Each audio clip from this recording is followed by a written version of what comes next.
Good afternoon, everybody. For those of you joining us, this is what Black Pittsburgh needs to know. And we need to know a lot of stuff this week, y'all. I am Dr. Cheryl Hall-Russell with BW3, joined by my colleagues, Jasiri X, who is a co-founder and CEO of One Hood Media. There's Miracle, who's not sure if she's Jasiri or Miracle Jones, who is the Director of Policy and Advocacy for One Hood. And then there is Dr. Jamil Bey, who is with the UrbanKind Institute. We weren't even sure the direction in which this conversation should go today. So I'm going to give you guys a few minutes to catch up on what's going on in the world. After weeks of urging his supporters to come to Washington to stop the steal of the election from him, y'all's President Trump managed to get a riotous group of people together and do a little pep rally on the South Lawn of the White House. After the pep rally, all of his people started to march 30 to 40,000 strong down the street toward the Capitol building. When they got there, he went back inside and on big screen TV decided to watch the festivities. So all of these folks walked down to the Capitol, broke down the very limited barriers, basically bike racks that had been set up, and about 8 police officers. And they carried their Blue Lives Matter signs in and began to beat the crap out of police officers, kicking them, hospitalizing them, eventually killing one as they broke into the Capitol. Once inside, they did all kind of merriment. They tore it up. They kicked in doors. They crapped on floors. They basically tried to destroy the inside of the Capitol. It was a good old time. The good old boys were having a good time. Mixed in with the good old boys, however, were some operatives that we now believe may have been both Capitol police officers, as well as former military folks who had a much more serious idea about what they wanted to do. So they came with nice little twist ties for ankles and arms and weapons, and they came into the Senate that was in session, as well as a House that was in session trying to confirm Biden's win. And they were saying lovely things like, hang Mike Pence, hang Mike Pence. And they had set up a gallows on the lawn, just another day with a noose on it to hang Mike Pence. And so this happened in America on January 6th, and it was an insurrection that was pushed by President Trump. And here we are today, 6 days later, with no real words about what happened from our leadership, be they police, be they FBI. It's just random, and they're just chasing down folks across the country who were allowed to peacefully walk away and come again someday, guys. Thanks for coming. And those white faces streamed out of the Capitol after destroying it. And here we are today. Is that a good summary, guys? What did I miss?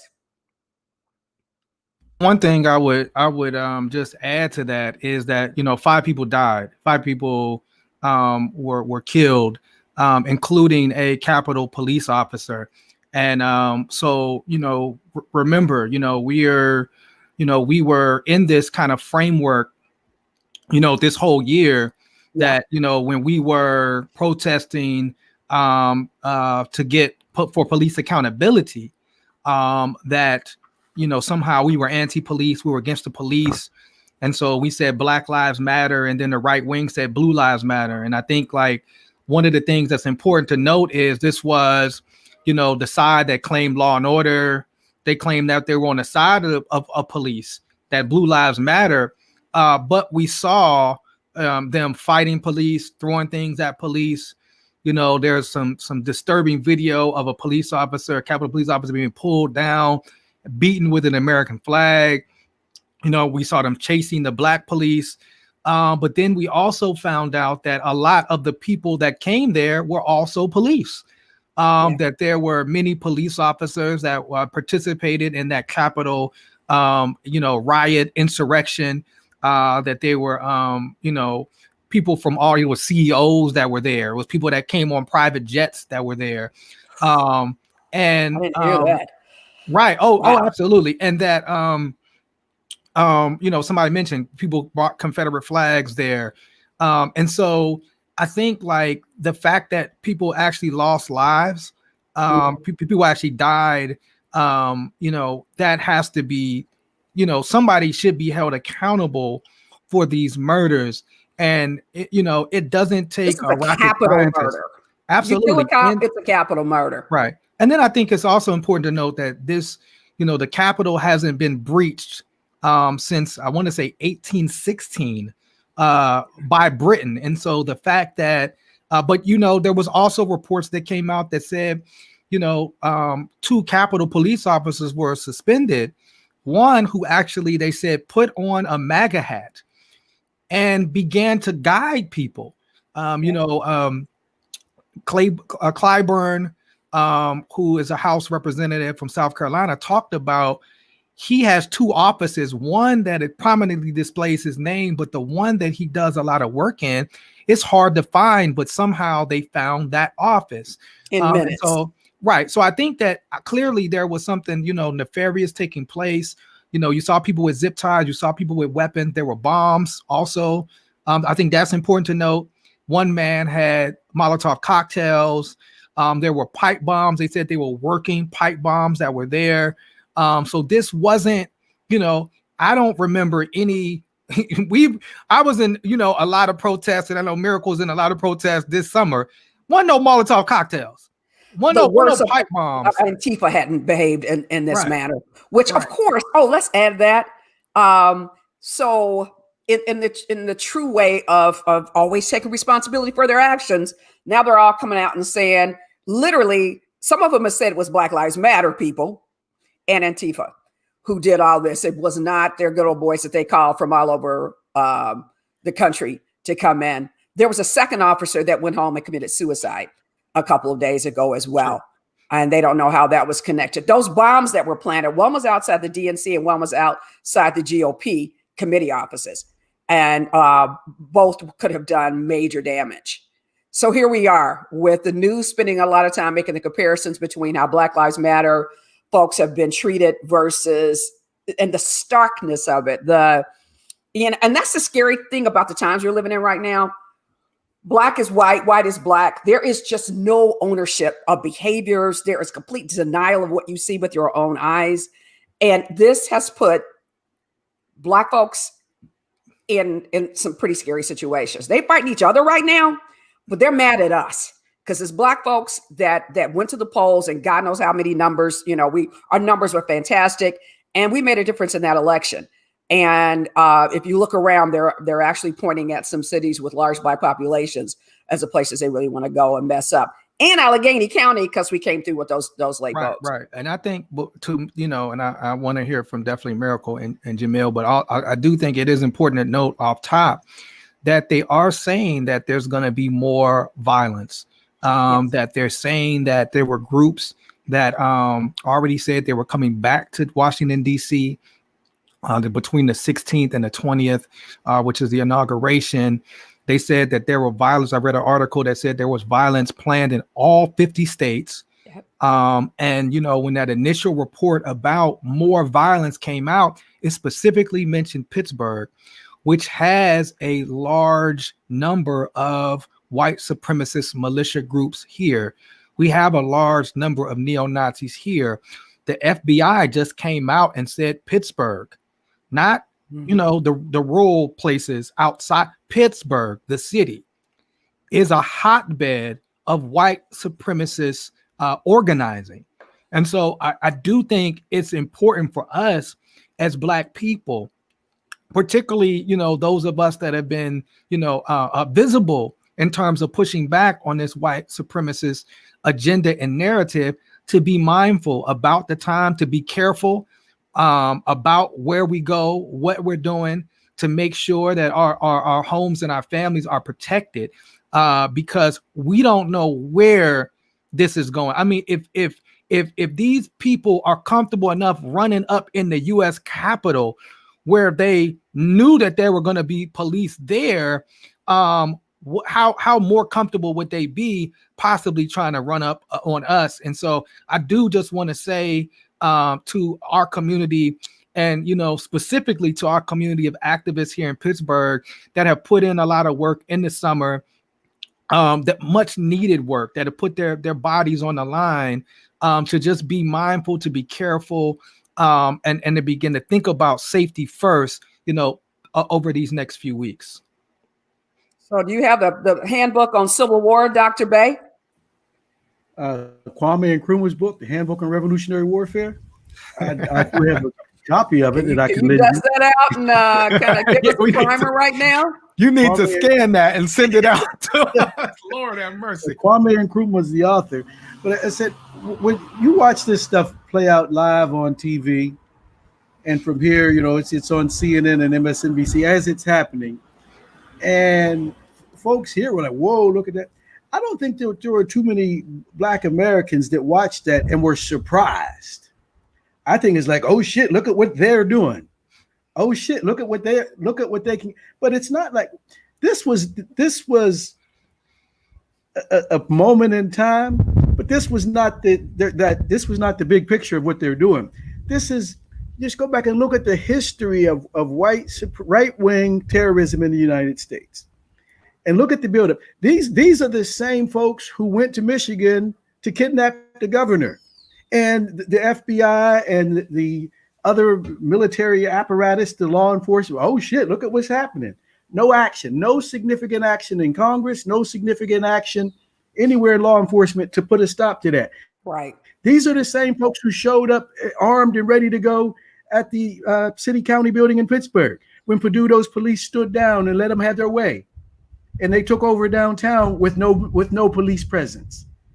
And so this group of folks, these privileged white folks, he said this privilege of whiteness that they feel is under attack because there are people in this country, and it's more than 74 million. I mean, the idea that 74 million people voted for Trump, the idea of living in a multicultural democracy is scary as hell to them because they know who they are.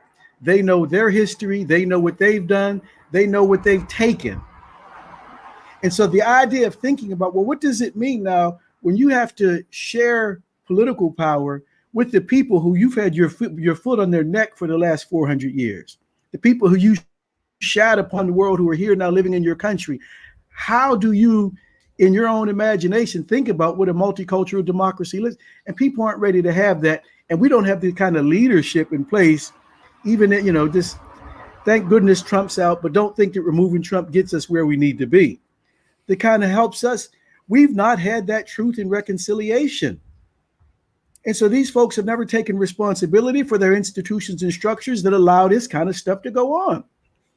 They don't look like they're in the mood to do it now either. Right. Yeah. And we watch it, and you see MSNBC and CNN. Nobody's talking about the big picture. Oh shit, we need to get in front of this. It's like, damn. And Trump, in all of his crookedness and all of his wickedness, he's the scapegoat. And once he's gone, a whole lot of these, Mitch McConnell, Hawley, Ted Cruz, they still have political futures. Absolutely. Considering what they've done. And they're rolling this. It's still like, okay, with difference of political opinion. Yeah, the politics that you think you're going to continue to dominate the world, and people are just going to stand by and let it happen. Right. And Trump ain't gone yet. I mean, and that's another thing. I mean, right. he still got time to, the Lord knows do what, What can he do, Miracle? He's already started, with a lot of executive orders. He just made Cuba a terrorist state. I'm sure there's a whole lot more stuff coming down the pike. And I'm curious about your thoughts too on, is he going to do a blanket kind of mea culpa for the, just let these folks go that broke into the Capitol? Is that going to be his last little thing to do? I mean, it's possible, but it's also not. So one of the beautiful things about privilege that I'm very happy about is this extra confidence that occurs when people think that they won't get caught. So luckily, and again, not legal advice, but one of the things that is with pardons, you cannot commit an act of violence with the understanding that you are going to be pardoned or forgiven, because that makes the person who is the pardon giver a co-conspirator and therefore a criminal person in the in this violence, and so they cannot pardon you. So for people who've gone on the record and it's like, yes, we did all this stuff, but it's okay because we did it because we were told that we were going to get pardoned if we get all of these federal charges. Sucks to suck, but that's not how that works, because one of the things, there are rules and procedures in the legal community, which is very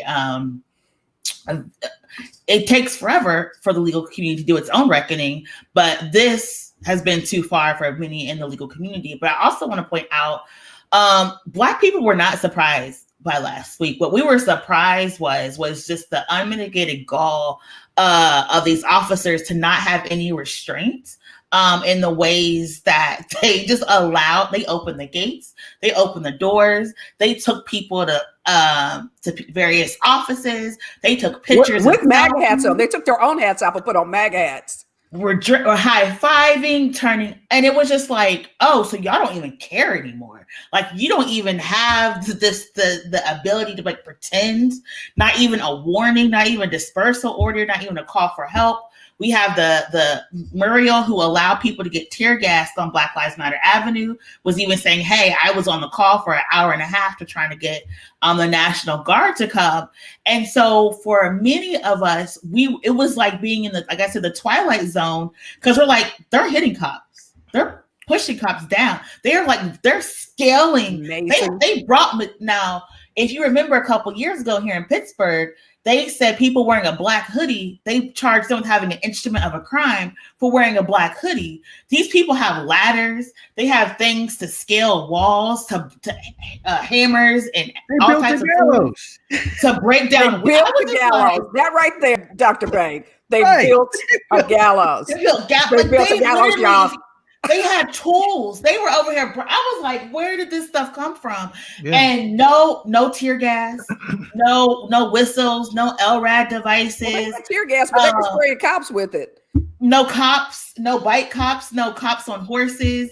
All the things that we are so used to seeing, it wasn't there. And again, here in Pittsburgh, when the situation happened downtown, I was getting pictures of the National Guard coming out of the Zone 2 police precinct. So even before the fire was set to that cruiser, there were already National Guard already staked out just in case.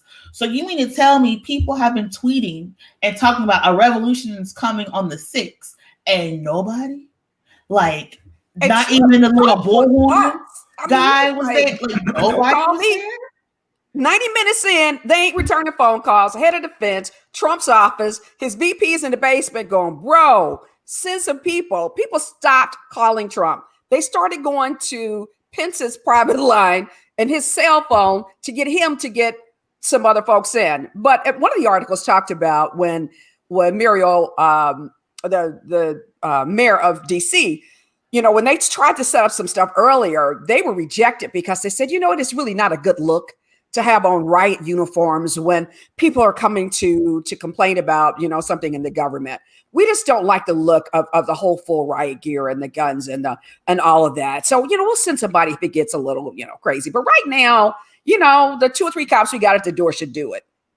Hilarious, because what was all the police violence all summer? What was sitting the National Guard, the riot police telling officers mandatory overtime all summer when people were going and protesting? You wanted to protect white people. You didn't want the optics of beating and fighting and tear gassing white women to be all over the news.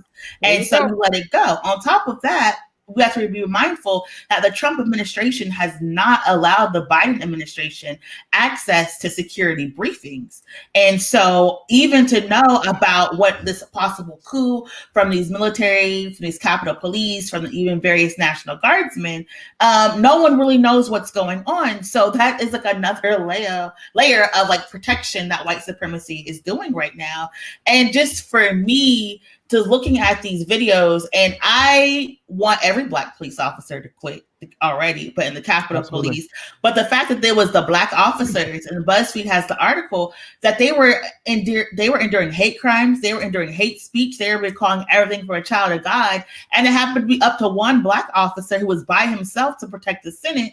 Because had he not, we would have been like, oh, this one Black man just allowed all of these people to harm these senators.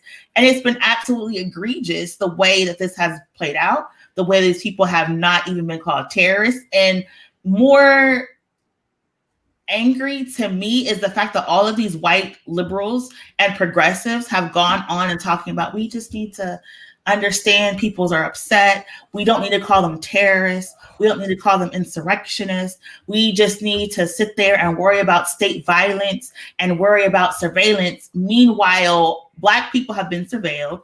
Meanwhile, Black identity extremism has been on the books for over 2.5 years. Meanwhile, Black people have talked about their bank accounts being frozen. Muslim people have been put on no-fly lists just for praying, just for giving what we call ties to various religious organizations, have had their businesses shuttered, been surveilled. So what are you talking about? People are upset and talking about freedom of speech because it's white folks who are being arrested because they broke the law and committed terrorism and were dumb enough to sit there and track it and trace it by putting it on social media the whole entire time. So it's been absolutely appalling to deal with this past week. Yeah, and I think too, to continue to touch on what you're saying, Miracle. I mean, there was an article by the Capitol Police chief who basically said that his calls for help were ignored by the Pentagon. And so the fact that I think it's shocking that we're, almost a week out from this, and there has been no federal inquiry into what happened. There's been no hearings, who was responsible, who at the Pentagon ignored these cries for help. Why did they ignore them? Who told them to stand down? Who staffed the Capitol Police that day? I mean, just think about it. Like, there was more security at Mayor Peduto's house. When people decided to go to his house, that was like that day. That was like the day before, and they had more security. And look at how the protesters that went outside of his house were treated. They were treated worse, kettled and sprayed and beaten than people who entered the United States Capitol. I think that's to me, like the fact that we haven't had any type of federal hearing at this point. And it might be something to the effect, Dr. Russell, that they're afraid of what they might find, because it has to be, obviously there was some type of inside the Capitol Police, there were folks that were sympathetic to this. We seen video of a Capitol Police officer waving protesters in. We saw them, remove the gates and allow folks to come in. Obviously there were folks inside of the Defense Department and the Pentagon that were also sympathetic. Obviously there were folks inside that were telling people where to go inside of the Capitol. Guided tours. Right. And so I think like the fact that, yes, we need to impeach Donald Trump, and yes, Donald Trump should resign, but we really need to know at this point, how far does this go? That we just found out that there was an Army officer the woman that was shot and killed was from the Air Force. There was another Air Force gentleman that was seen in fully armor, and he had Lieutenant Commander, former Lieutenant Commander, right? Where he said, "Oh, he found the zip ties on the ground." This is what he said. Then there was a Army PSYOPs officer who led 100 people into the Capitol. This is where we need to know, like, how deep did this go?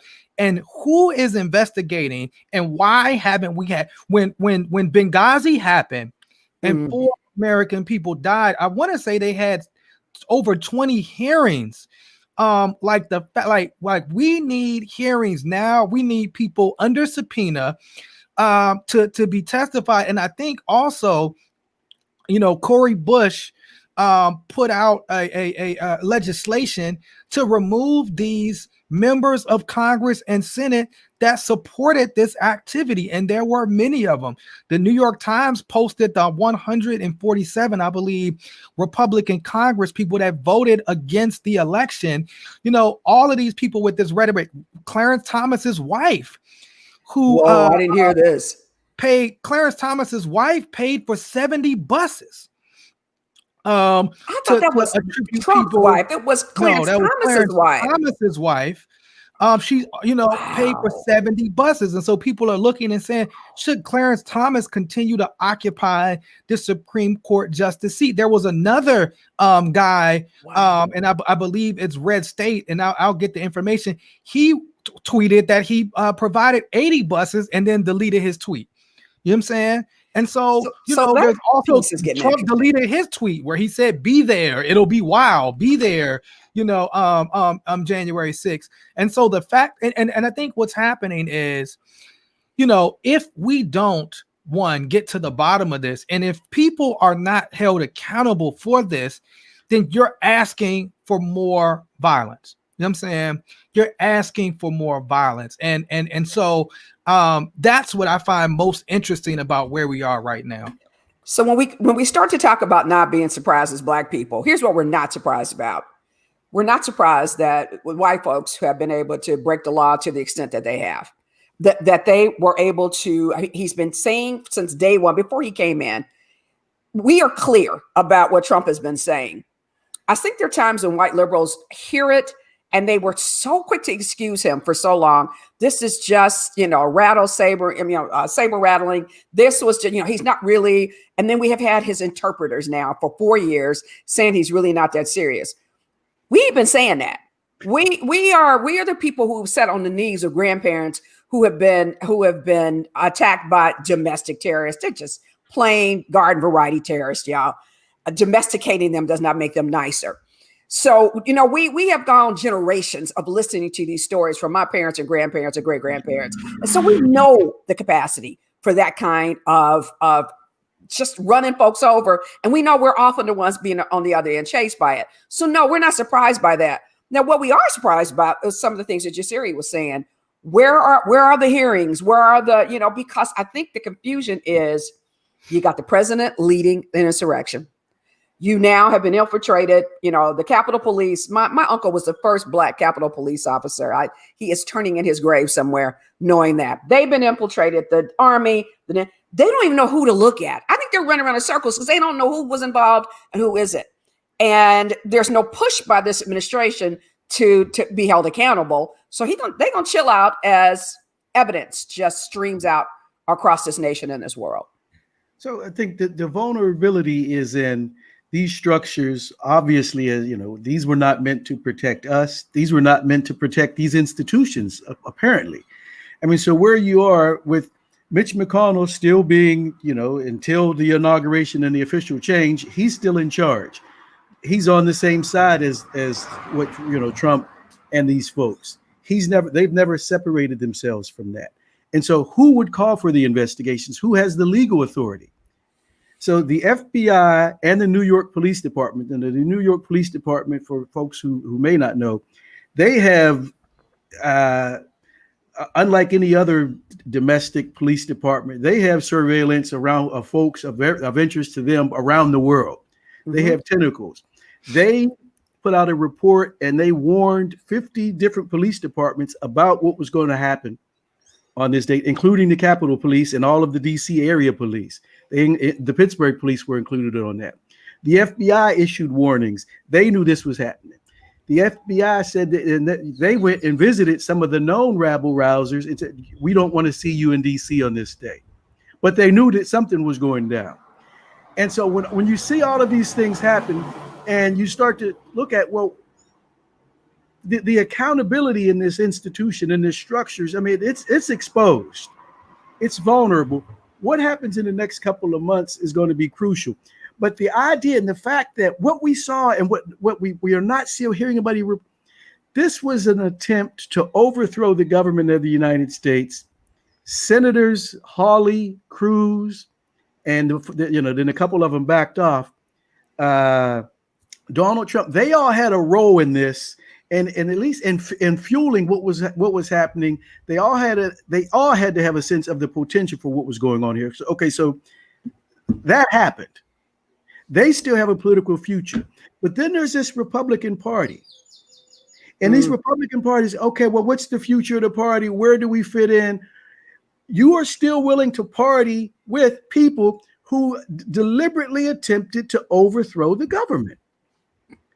And so State Senator Kamara Bartolotta from Monongahela, so right here in our neck of the woods, she went on the record to say, look, she voted for Trump. She's disappointed that he's lost, but it's wrong to judge a party or any group by its extremist. Y'all, that's your man. How are you trying to suppress your dude? He's saying that it's wrong to judge the Republican Party or any group by its extremist. Then under her breath, she said, unless they're Black, Muslim, Latino, Asian, or anybody else that don't look like me. That's what she said. Basically. That's what she said. So the fact that you get extra scrutiny because you have a Muslim name when you're on the flight. No. She's opposed to that apparently because of what some extremists have done. And so when you listen to this kind of foolishness, you have not, and you still have not. Where is the separation? Just right now to resign from what Trump's administration, you've not repudiated this action. And the last 9 days of this administration, we're so upset we're going to leave now. What? Right. Where's political Ted Cruz and Hawley and all of these the 150 folks in the House of Representatives, they still have political futures. Too much, too little, too late. We wish, I think, I don't know. Go ahead, Miracle. I'm sorry. It's this idea that like white people don't want to hold other white people accountable for their actions. And here's the thing. We all the time are being told, like, do you support the actions that this person did? Do you support you know what I mean? And so here we have it. You even had President Biden come out and say, we need a strong Republican opposition. No, we don't. We don't need a strong racist, homophobic, sexist, Islamophobic opposition. What we need is people to do policies and procedures that's going to help our country, number one. Number two, back in February, had y'all stopped trying to run the Trump train because you wanted money, because you wanted clout and analytics, and had you started actually speaking truth about what was going on in the election, what was going on in COVID-19, we wouldn't be here. The problem is we literally are going to see all of these conservatives who literally are right now rebranding as somehow leaving the GOP, as somehow leaving the Republican Party, because the physical evidence of violence was too much for them. The dog whistles, the homophobia, the policies, that was okay. But actually having to physically be attacked and having to physically see the consequence of their actions, that was too much. I don't want to hear about Amazon kicking off Parler because when they were putting out hit lists and rape lists and kill lists, you didn't do it then. So why are you doing it now? I don't want to hear about how you're so sad on violence, but when we had people driving through Black Lives Matter protesters, where were you then? I don't want to hear what you're talking about violence. And people were literally putting their knees on Black folks' necks and killing them and shooting them in their homes. Where were you? So don't come out now and try to be like, oh, this violence is too much. We got to figure out, why do I need to unify with you? You don't care. You're not changing. You just want for this week not to deal with the blowback. And here in Pittsburgh, what was it, over 6 months ago, we had the guy who had the 30 plus bombs, he got arrested. Nobody cared. We had literally the same people who helped orchestrate this Capitol siege were down at the Pittsburgh City County building demanding for Pennsylvania to be reopened with their machine guns and AR-15s weapons. Nobody cared. There wasn't any police to regulate and talk about how they were violating the stay-at-home order. Nothing happened. And now we're like, oh, this weekend, everybody may be murdered. Stay home, get all your provisions and get all your money because we wanted to be the most livable city. We didn't want to address white supremacy. We didn't want to address this violence. And now we're literally talking about what are we going to do if 300, 400 people just decide to start killing every Black and brown person that they see. Right. This is what happens when, like Dr. Bey said, that crisis, the failure of leadership. Had you addressed this 6 months ago, instead of talking about all the Black people you know and how mean and disrespectful us here at One Hood are, we wouldn't be dealing with this because we've been talking, we've had engagement, and people would have known that X-77 wasn't some liberal undertaking to subvert the presidency. It was literally a piece of legislation to have Republicans win in 2021 and 2022. So it is as Reverend Jeremiah Wright has said, we're seeing America's chickens come home to roost. Absolutely. And we're seeing what happens when people are so consumed with the visual representation of marketing of a city instead of the day-to-day goings on and how our Black and brown people are dying in these cities. So right. No, if I can hop in, Dr. Russell, I mean, because that's such a good point. We've been telling you for how many years about the white supremacy and racism that exists in this city. I did just want to say, thank you to Erica. She put in, I guess the information is not factually correct about Clarence Thomas's wife sponsoring buses. That she did indeed, put information out in support of the protests. She tweeted out that these were patriots and she's praying for everybody that ran into the Capitol, these terrorists, but that she did not, there's no evidence that she sponsored buses. So I did want to correct that. And I then, to also just touch on what Miracle said, if we can even bring this closer to Pennsylvania, Cheryl, we have a PA state senator who was there. And not only was he there during the riot, according to Newsweek, he actually said that we're in a death match with the Democratic Party. This is State Senator Doug Mastriano, exactly what he said. Who said this. We're in a death match with the Democratic Party. And he was there when this death match played out and people actually lost their lives. How is he still in his seat? You know what I'm saying? How is he still there? And this is, under this whole a thing around the fact that they won't sit the Republicans who control the Senate in Pennsylvania won't sit a elected certified Democrat that won an election. Everything has been certified. They're trying to prevent that. There's they had to increase security at the Pennsylvania state capitol. We know Governor Wolf and Lieutenant Governor Fetterman are two people that have been the ire of some of these, white supremacists because they just want us to be safe. They want us to wear masks and not have COVID. And so they're dictators somehow that need to be taken out according to these, white supremacists. And so right here in Pennsylvania, we are dealing with a lot of this. And I don't know if Miracle, you wanted to talk about your conversation yesterday with Congressman Doyle and Lieutenant Governor Fetterman on the One Hood Power Hour. It was a great show. I would be interested in kind of how they felt about the situation, and are there any moves in Pennsylvania with these, people, these senators and representatives that supported what happened at the Capitol, that went to what happened at the Capitol? Are there any moves for them to also lose their seats?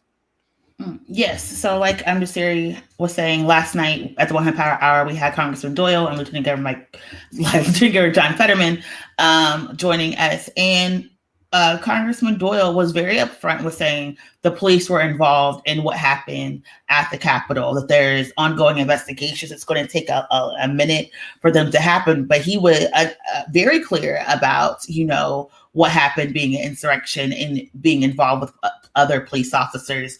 And actually was breaking news that, some of the officers were getting suspended because he had literally stepped out of a security briefing to do the show. The lieutenant governor as well was talking about they were aware of what's happening, aware of the violence, that there are dedicated state patrols who are looking at violence. We did not go into details about what the response is going to be. I believe for for various reasons.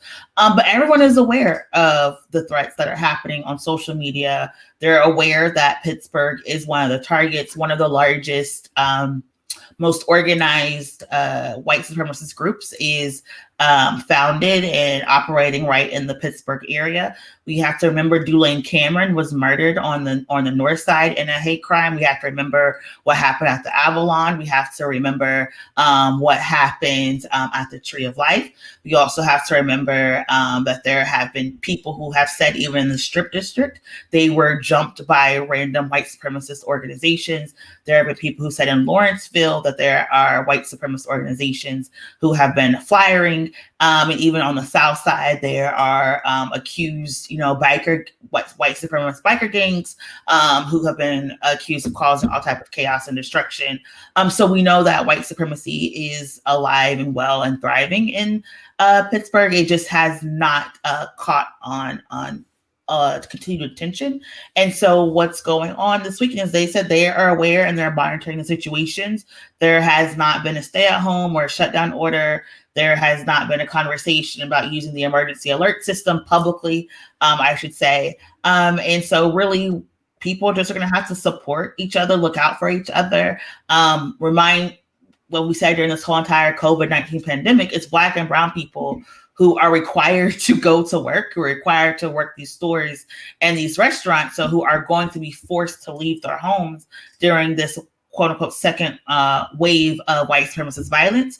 And so it's very imperative that the city of Pittsburgh, the county of Allegheny County, and the Pennsylvania Commonwealth provide resources and trainings to make sure that these folks are not harmed going back and forth to work, because everything is still open.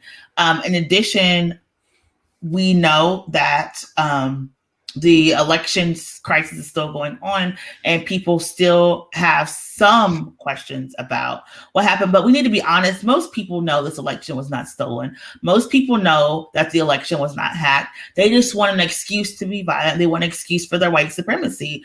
And we need to also stop repeating these white supremacist talking points. This election was broadcast nationwide.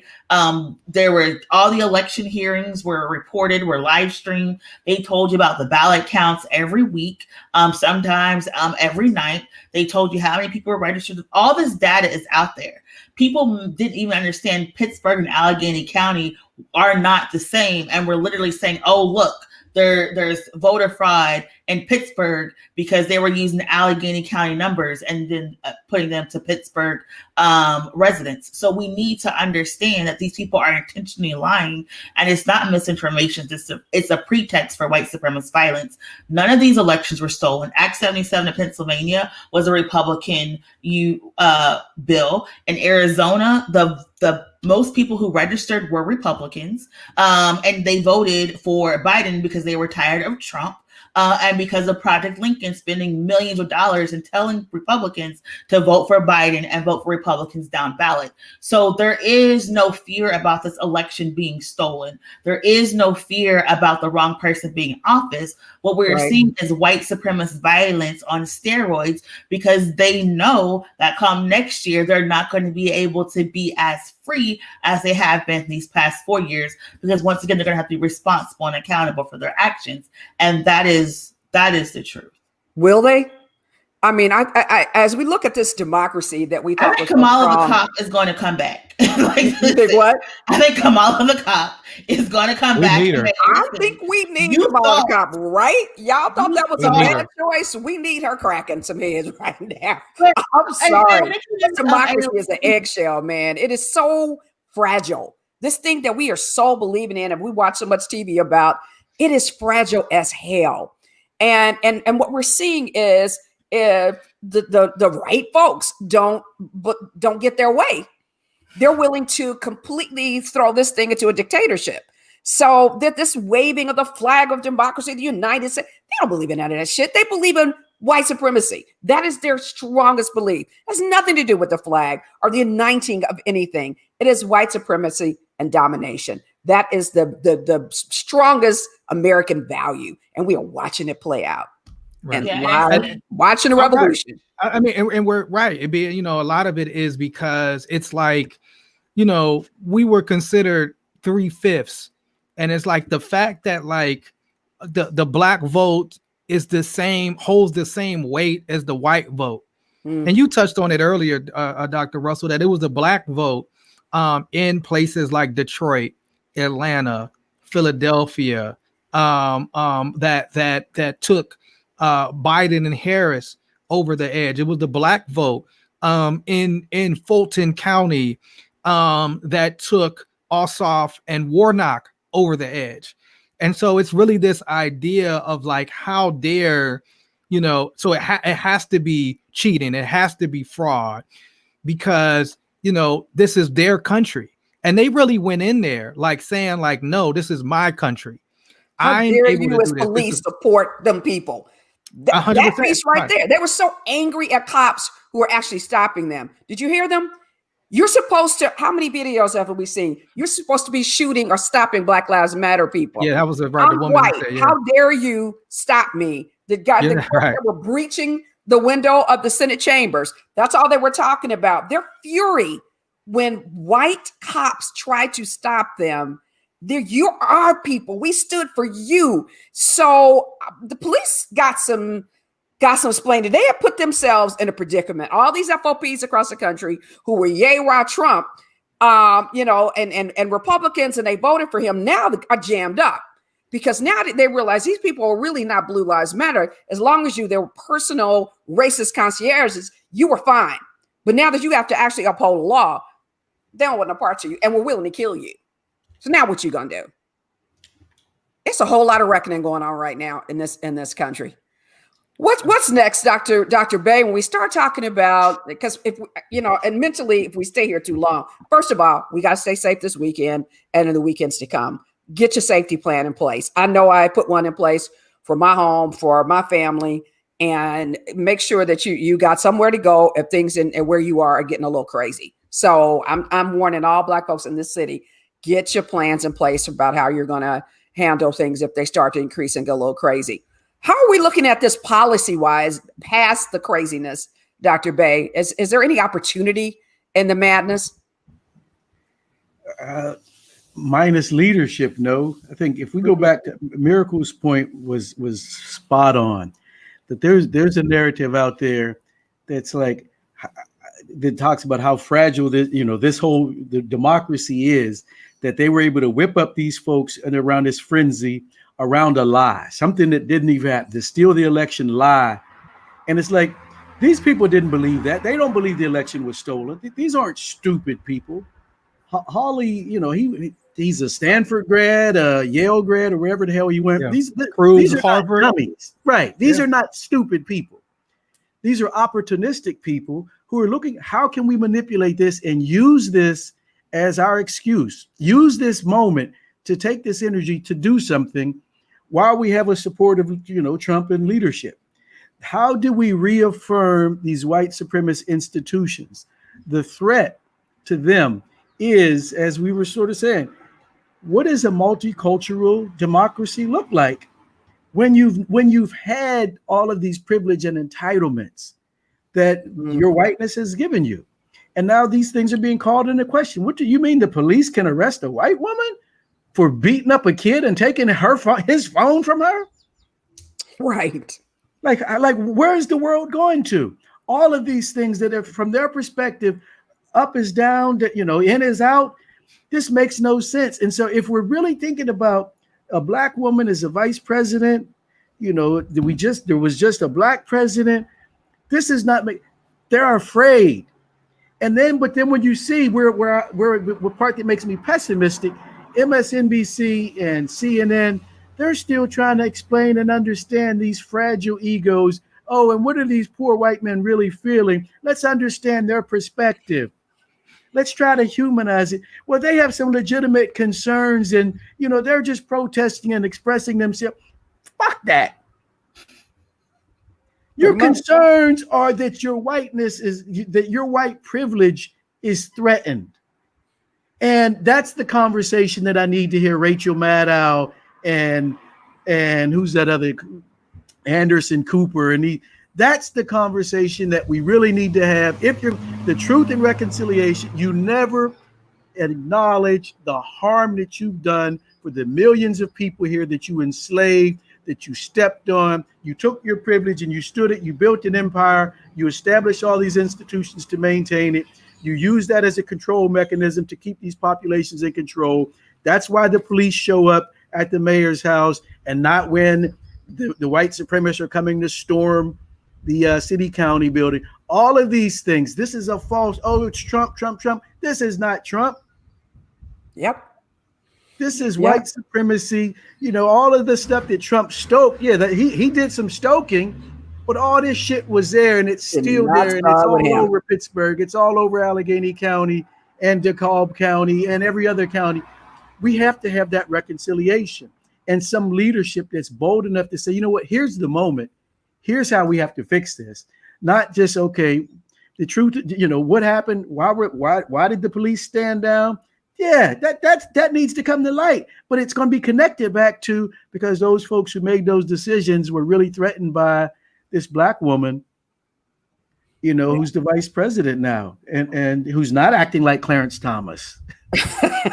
Is white comfort going to save this thing? Because, you know, they like doing, I mean, they may be supporting this guy, but they also like being able to get in their cars and go out to wherever they go and go out to dinner. And if we got constant bombs going off and things get ugly and this whole thing is starting to collapse around them, their investments are going to be impacted.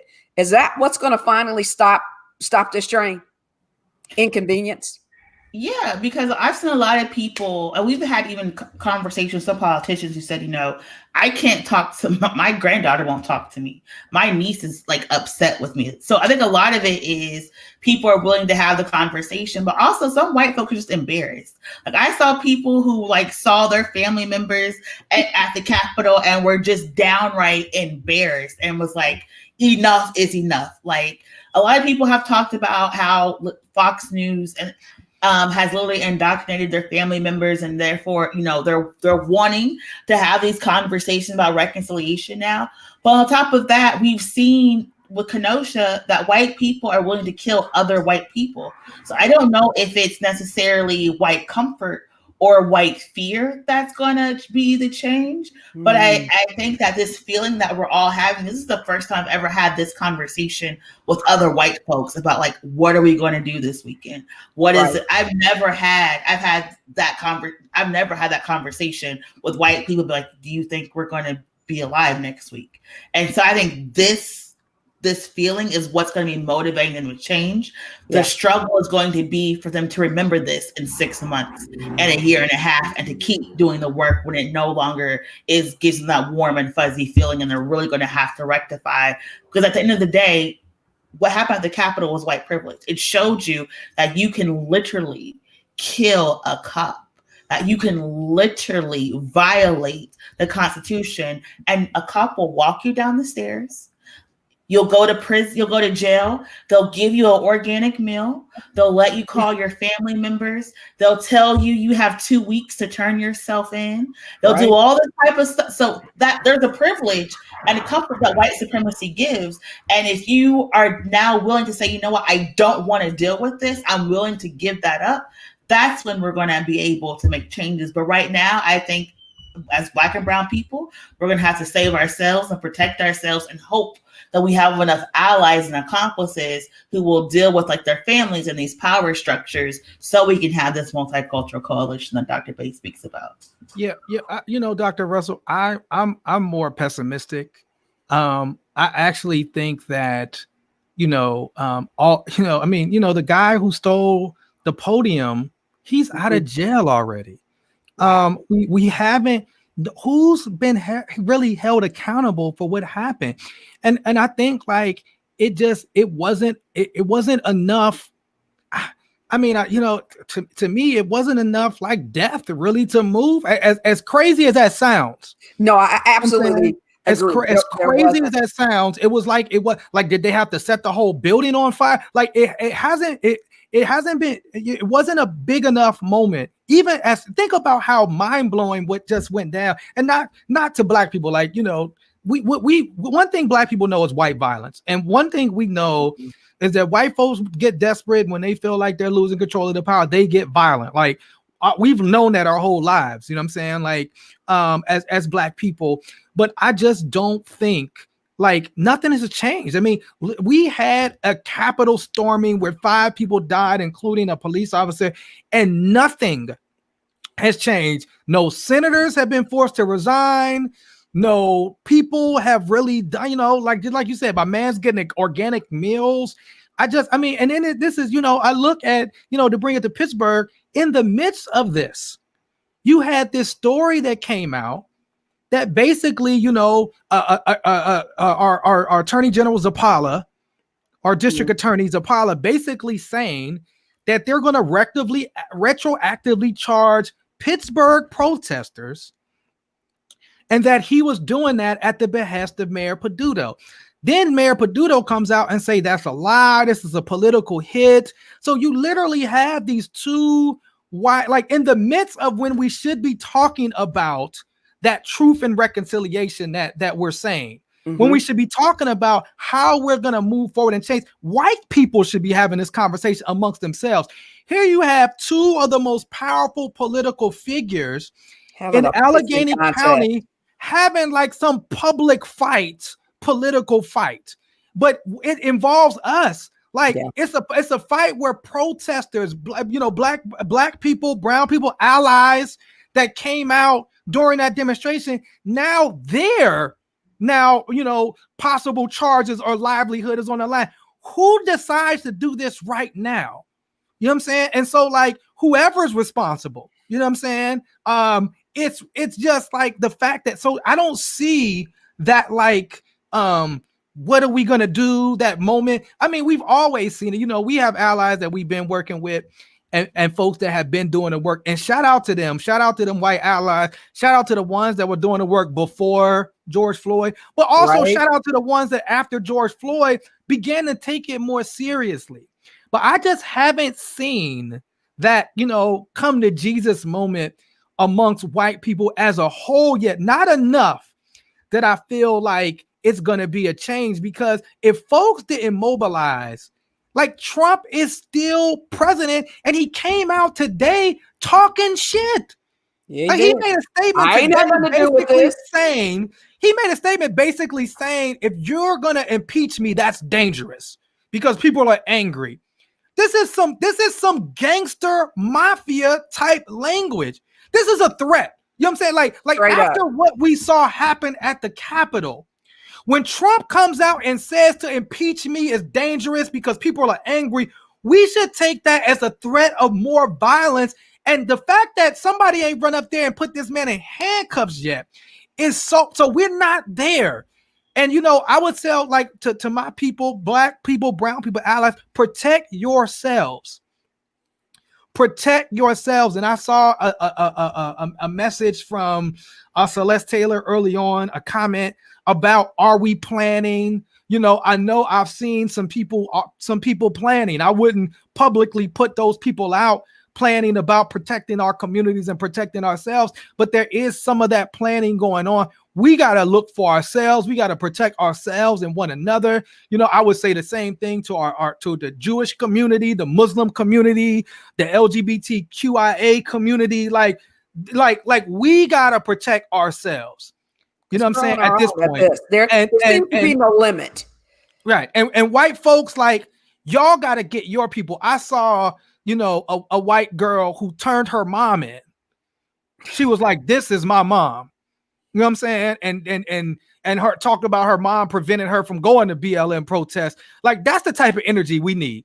Yeah. We need not I'm embarrassed by my people that went to, but hey, FBI, here are the family members of mine that participated in this Capitol protest. Go arrest them. That's the energy we needed. This white girl put, here's my uncle, this is my aunt. Here are their names. Like, that's I saw this woman turn her ex-husband in. Like, she said, I suspected he'd be there. There he is, front and center, the dude with the helmet on. That's my husband. The energy. Here's where he lives. It's not only that, but it's that accountability at the crib. It's that accountability in those conversations at the house. It is letting folks know when people get dangerous in your own family. And I'm looking at the comments, and one thing that keeps being said is that this thing, before it gets uncomfortable enough, They lost one going in through the Senate chambers. Sadly, I think it's going to take a lot more bloodshed. I'm staying out of the way while they decide to do it, but I don't think it, even as crazy as this sounds, I don't think the optics were enough. Them beating cops on TV weren't enough. Them having senators and representatives hiding under benches were not enough. The cross ties, the hanging posts, all of that stuff, any one of those things at one point in our lives we would have thought would have been enough. It ain't enough. And I don't know if we know what enough is at this point, which is why the hell we're dipping and finding other places to be for a little while y'all figure that out. Yeah. I'll say, I don't know if state violence and police violence are always going to be the answer people to go to, but if you're willing to have those conversations with your family members, like Erica's posting in the chat. So for the people who have racist friends and family members, that there's some trainings going on. I know they have. I think it's like so for people to reach out, but I don't think anyone has never. I'll say this. Most people know who their racist family members are. Most people know who their racist friends are. And even more personally, as someone who went to law school and unsuccessfully tried to change the culture that brings a Ted Cruz or a Mo Brooks, it has been very hard. And once again, to administrators and people in academia, what happened is because you don't listen to the Black and brown students in your class. When we tell you that you can't both sides slavery, when we tell you can't sit there and say Black people are we literally had a person come to our law school and say Black people are immoral and should not be in the same learning institutions as Caucasians. And we're told it was free speech and we had to debate this, right? So when we are talking about don't put slurs in books, when we're talking about don't always present Black people as being poor and impoverished and struggling in academia, we're not trying to change free speech. What we're trying to do is tell you you're using academia to reinforce anti-Blackness and bigotry and racism. And so for me, the people at the Capitol were business owners, were lawyers, were doctors, were not people experiencing economic anxiety. The one guy that in my sister's county who basically builds a business to sell cars to Black people was at the Capitol. He is a multimillionaire because his business model sells cars to Black people. He was at the Capitol. The other person who has a business in a Black community that basically sells a meat market from Louisiana was at the Capitol. All these people who were not experiencing economic anxiety, they just don't like the fact that they have to be around Black people. And that's why they were down there. So when we're talking about, does your economic chamber of commerce have a racial justice lens, a racial justice analysis? This is why we are saying that we're not trying to be disruptive. We're not trying to do extra work. We're telling you, we know that there are bigots who are millionaires. There are bigots who are district attorneys, who are mayors, and we're tired of dealing with it. So maybe next time when a Black and brown person says something to you in your office, you may take it to heart. Maybe next time when we say, hey, you probably shouldn't say that, or you probably shouldn't work with this group, you'll maybe listen to us a little bit closer now, because now you have all these white supremacists running amok and you don't know what to do. You're out here cowering under a desk when you could have stopped it a year or 2 years ago. So. All right, we're closing in on our time. Dr. Bey, what do you want to add to this as we start to wrap up? I don't want to lose the point because, Jasiri in his last, he went in so deep and connected. There was something that he talked about with just this back and forth between Zapala and Peduto that I want to make sure that we don't miss. Okay, so here we have these two privileged Italian men using Black folks as a political football in their political feud. Okay, and so think about not just the timing of this and who are you signaling? Okay, it's political season. Peduto's up for election. They've got this. What signal is Zapala sending in releasing this and deciding to pursue this right now? Okay, so all of you folks you advocates and you folks who are out there, you mean, yeah, we're coming for you. You're not safe. And Peduto, you have to respond now because yes, you're a powerful mayor. You have a lot of control over your police force. This is your police force.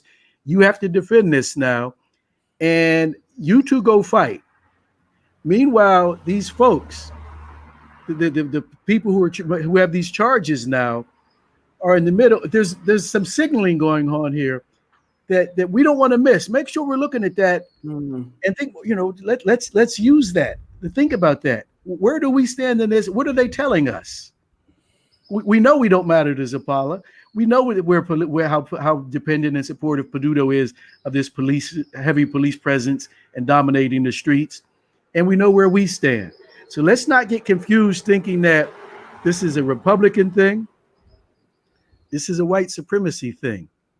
And we don't have a complexion for the connection all the time. Well said, for sure. Jasiri, any more points that you want to make? I know next week, and guys, we're staying fluid. We do make some plans out and some guests that we want to have on. But because the country is so fluid and our community is so fluid, the behaviors and the activities and the threats, we're maintaining some flexibility in terms of our programs and what's coming up next. We're going to have some conversations next week about, post this transition, the policies, Black agendas, some of the things that we need to be concerned about. That's our plan, but we don't know what's going on this weekend. We just don't. And I'm begging you to just bring, if you can come home and do your work or go wherever you feel safe to get your work done. This is not hyperbole. This is not like, oh my God, the sky's falling. The sky, it's fallen to a certain extent. And we've never been in this place in the modern world. And so you just got to think about ensuring that you stay the hell out of the way while these folks that Jamil is talking about are trying to figure out where they stand, who they support. And because too often we're collateral damage when these folks start banging heads off of each other. We're the ones that get shot. We're the ones that never get justice, and they blame us for our own deaths. So yeah, I've seen this play out. There's no reason to be naive about this. We're going to get our asses kicked in this one if we don't stay out of the way. White folks, all of us have good friends who are white, and this sounds so stereotypical, but we do. I mean, in this generation of people, and especially the generation behind us, there are friendships and relationships that were there that didn't look like it did for our grandparents. There are white liberals who really are distressed by where we are now. This ain't a bench sitting. This ain't a tweet. This is coming to the table and having some serious ass conversations, questioning your leaders, questioning the direction things are going, questioning whether the people that you're allied with, how are they being protected? You guys have the power to, these corporate leaders who see themselves as liberals, you have power. Use it. Use it to protect a city that you seem to care so much about. But often the people at the bottom, this can tend to be people that look like me, and even more so, those who are not middle class, who are out there on the front lines every day, getting COVID at higher rates, and who are going to get their butt kicks in this war that is being declared on our city. Do the right thing. 100%. I did just want to acknowledge that I put a link in the chat. It's a Twitter status. That's the National Lawyers Guild Pittsburgh chapter. They're doing a phone zap where they're encouraging people to call Zapala's office to drop the charges against the people that protested over the death of George Floyd. So if you hit that Twitter link, it takes you to the National Lawyers Guild of Pittsburgh's page, and you'll have the phone number, and they have a sample script to call and ask and, really demand the charges being dropped. But I think, just to touch on what you said, particularly about these corporations, Dr. Russell, we saw a lot of performative, particularly in light of, the deaths of George Floyd, Ahmaud Arbery, and of course, Breonna Taylor. We saw a lot of performative talk. We saw a lot of black squares on Instagram, but we haven't seen a real change. Racial value statements. Exactly. What we haven't seen is a change in the way these corporations, the way, our cities democracy. We haven't seen a change in the way they operate towards us, towards Black people. And so we have to move beyond this performative. You go out there, you know all the language, you know what to say about white privilege, but then there's no policies behind that really affect the change. There's no movement, all of this video and stuff. Right. I'm just saying, you got all this video on protesters, but we haven't seen any type. I mean, the FBI, this was a month ago that the FBI said Pittsburgh was a hotbed of white supremacy. I have not seen not one statement come out of the Allegheny County offices or the mayor's office to say this is how we're going to deal with the white supremacist group in Pittsburgh. I haven't seen no police task force that are going on video and investigating these folks and finding out where they are and how dangerous they are, despite the fact that we had the largest massacre of Jewish people in the history of the United States, a white supremacist murders right here in the city of Pittsburgh. And this is what we want to see. You know what I'm saying? Not your feel good conversation, not your feel good tweets about how you're so upset and you want to see a change. You all are in leadership in this city and you need to be addressing this. Like Miracle said earlier, we've been yelling at you about the problem. But instead of fixing the problem, you get mad at us.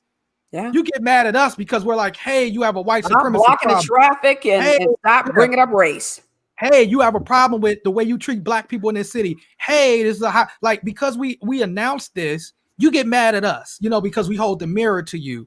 And so this is what we want to see. No more fluffy language or good language. Oh, I'm appointing this person to this post and this. No, we want some policy. How are you going to deal with the threat of white supremacist violence that exists in this city?